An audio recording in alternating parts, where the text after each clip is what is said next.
After Jerry discovered a loophole in the lottery, he immediately grabbed a piece of paper and started running the numbers. Within just a few minutes, he realized that if you bought enough tickets, even without hitting the jackpot, you could still come out ahead. So he pulled out $2,000 of his retirement savings and went straight to a convenience store to buy 2,000 lottery tickets. The clerk looked at him like he was out of his mind, but still printed all the tickets for him. That night, Jerry didn't tell anyone, not even his wife, Marge. Spending that much on lottery tickets just felt like gambling, but Jerry was convinced his math was solid. The next day, when he checked the results, he actually lost $327. He couldn't figure out what went wrong. Later, when he talked it over with Marge, she said something that changed his perspective. Probability doesn't lie, but luck will mess you up. That's when Jerry realized the problem wasn't his formula, it was the sample size. The bigger the number, the less impact luck has. For example, if you flip a coin 1,000 times, you might still get 60% heads, but if you flip it 10,000 times, it will get much closer to 50/50ths. So this time, Jerry went all in. He bought $10,000 worth of lottery tickets. The clerk looked furious, and his hands got tired from printing tickets. But Jerry only got more excited. He believed the math had to work, and it did. This time, he made $5,700. But instead of feeling relieved, Jerry felt kind of lost. They lived in a struggling small town, and he had just been forced into retirement. His boss called retirement the golden years, but it didn't feel golden to Jerry at all. Other than math and work, he didn't really have anything else. After wearing the same work uniform for 42 years, he didn't even own proper clothes anymore, so he had no idea how to explain this sudden money. Eventually, Marge found out he'd been hiding it. Jerry had no choice but to tell her everything. He expected her to be upset about him gambling. Instead, she got even more excited than he did. Jerry never realized that Marge, who always lived frugally, had actually been tired of the same quiet routine for years. The kids were grown, and they had no real obligations left. She felt like it was finally time to shake things up. Before anything else, Jerry explained the loophole. Because the top prize often went unclaimed, the lottery had a rollover system. Unclaimed jackpots kept accumulating until they reached $2 million,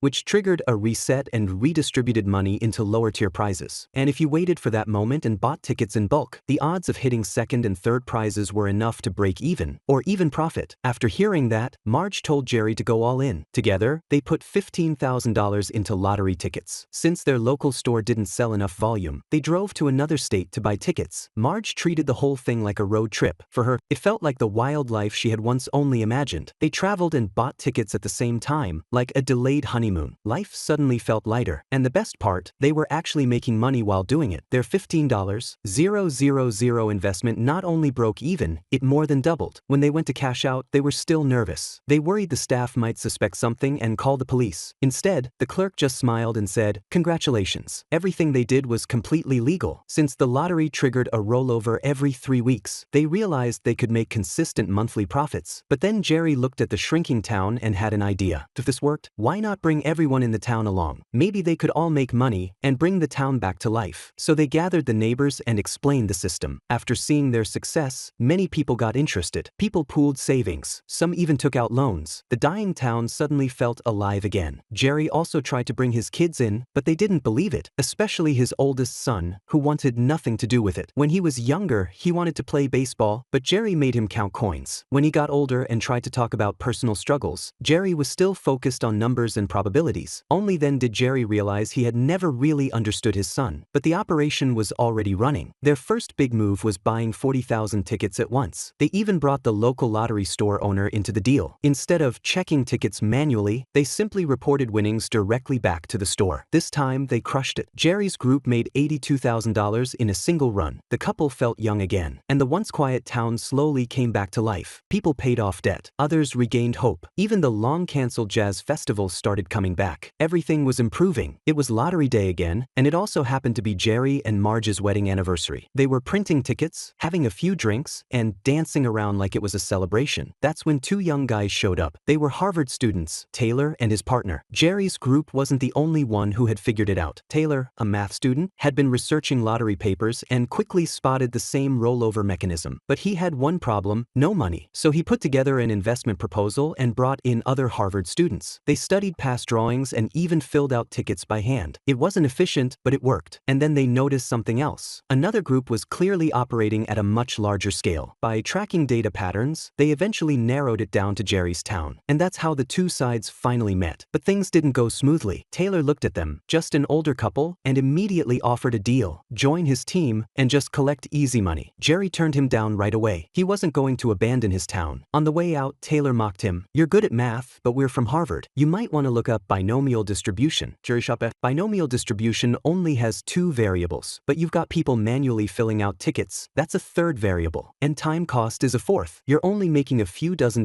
more than us. Taylor was completely embarrassed, but he wasn't done yet. He threatened Jerry, saying he could hack the lottery backend and even attack their company systems. At that point, it stopped being just math. It became a tech standoff. Jerry started to hesitate. If this kept going, the whole town's money could be at risk. So at a town meeting, he announced they were shutting everything down. No real explanation, just said there were uncontrollable risks. People were confused, but they accepted it. But Jerry's son didn't. He asked him if he was really just going to give up. He reminded him that no one had ever noticed Jerry's math skills before. But now the town was actually improving because of what they built. People trusted them. They weren't alone in this. That hit Jerry hard enough to restart everything. In the next round, they jumped back in and won again. That pushed Taylor over the edge. He decided to escalate. Instead of waiting for rollovers, he would force them early. The plan was simple. When the prize pool reached a certain point, they would inject $1 million and trigger the rollover themselves. But the risk was huge. If someone hit the jackpot, they'd lose everything. Still, Taylor went for it. He raised the money through family connections and executed the plan. And it worked. The first week, they triggered a rollover and made money. Taylor started celebrating publicly. Jerry saw it and drove straight to Harvard.